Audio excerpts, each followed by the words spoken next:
This is a little bit of something I did today. We're at the Maynard Dixon Museum, well, not quite museum, but the home where he lived and drew and worked. And I was just looking across the valley. Somehow my mind tuned out the highway. It was wonderful just trying to look at the colors there. This morning we were in the red rock and white rock of Zion, and this is the image I made this morning. So I've been keeping journals since 1973 when I was a college student at Evergreen. And I keep journals because I like to try to hold on to something beautiful in nature. I don't draw very much indoors. It's not appealing to me. And the things I choose to draw are things that I love to rub my eyes over. It's kind of an excuse to look at something for an hour or 30 minutes or however much time I have and just rub my eyes over the beauty of it. And sometimes the page is beautiful. Sometimes I need to turn the page and go to another blank one and start over. But as I try to say to people that work with me for a day, you've just got to learn to turn the page and not get hung up on what happens on that page.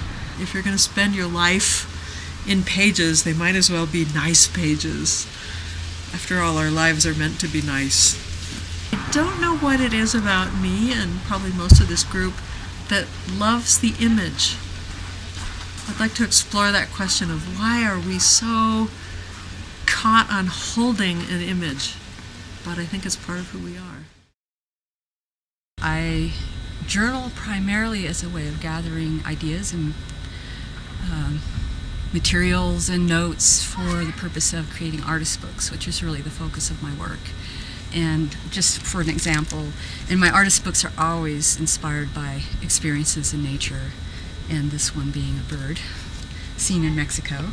And I also collect lots of objects. So for me, it almost becomes a three-dimensional journal because the story is told through the objects I've collected and manipulated in various ways. But the journal is very important to me as far as getting down initial impressions when I'm on a location, because I can carry it with me easily wherever I'm going and just make those quick notes, the quick little sketch, and any ideas that pop into my head. And when I get home, that's my source of inspiration that I draw from.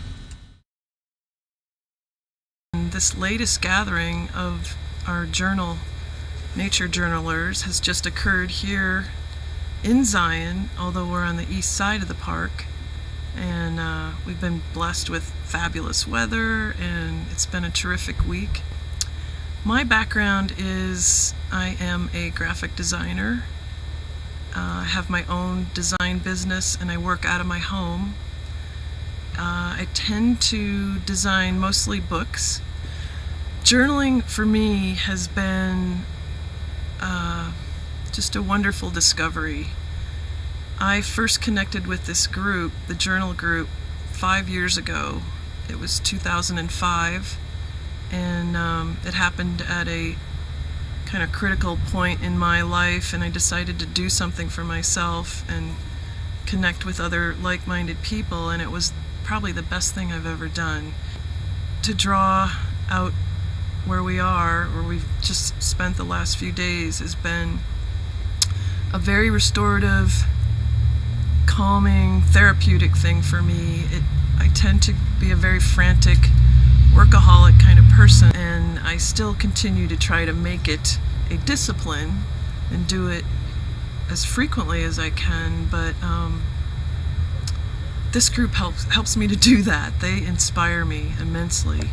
I think my most successful one was this one, which was we took a drive into the park on the east side of the park, and Carol, one of the other women, and I sat up off the main highway there looking towards this view, and the two of us just chattered away. There was a nice breeze, but the temperature was probably close to 80 degrees. It was just beautiful.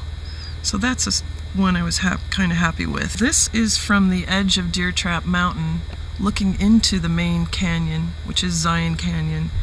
And I just tried to capture some of the main mountain peaks that we were seeing from our view. I mean, it's just an immense, staggering view of Navajo sandstone.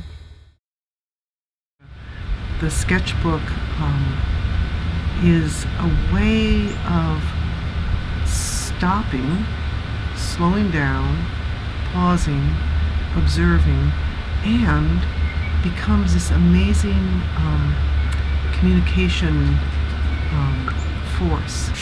I think journaling is an act of love. It's a meditation. I find that when I sit quietly and draw, I'm more attentive. I notice things, and I can slow down time. It's the only way I know to slow down time. I think it's important to take time to reflect and to learn from art and what art can teach you, the discovery process. Every time you draw something, unlike taking a picture of it, you are closer to that object or that aspect of learning. It illuminates your understanding of whatever it was that you sketched or drew. And the journaling just is very zen-like and slows me down, gets me to focus on nature and reconnecting, and it's been a wonderful, wonderful practice.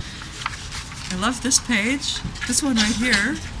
This is the one full of tomorrow, and the next beautiful thing that my eyes settle on.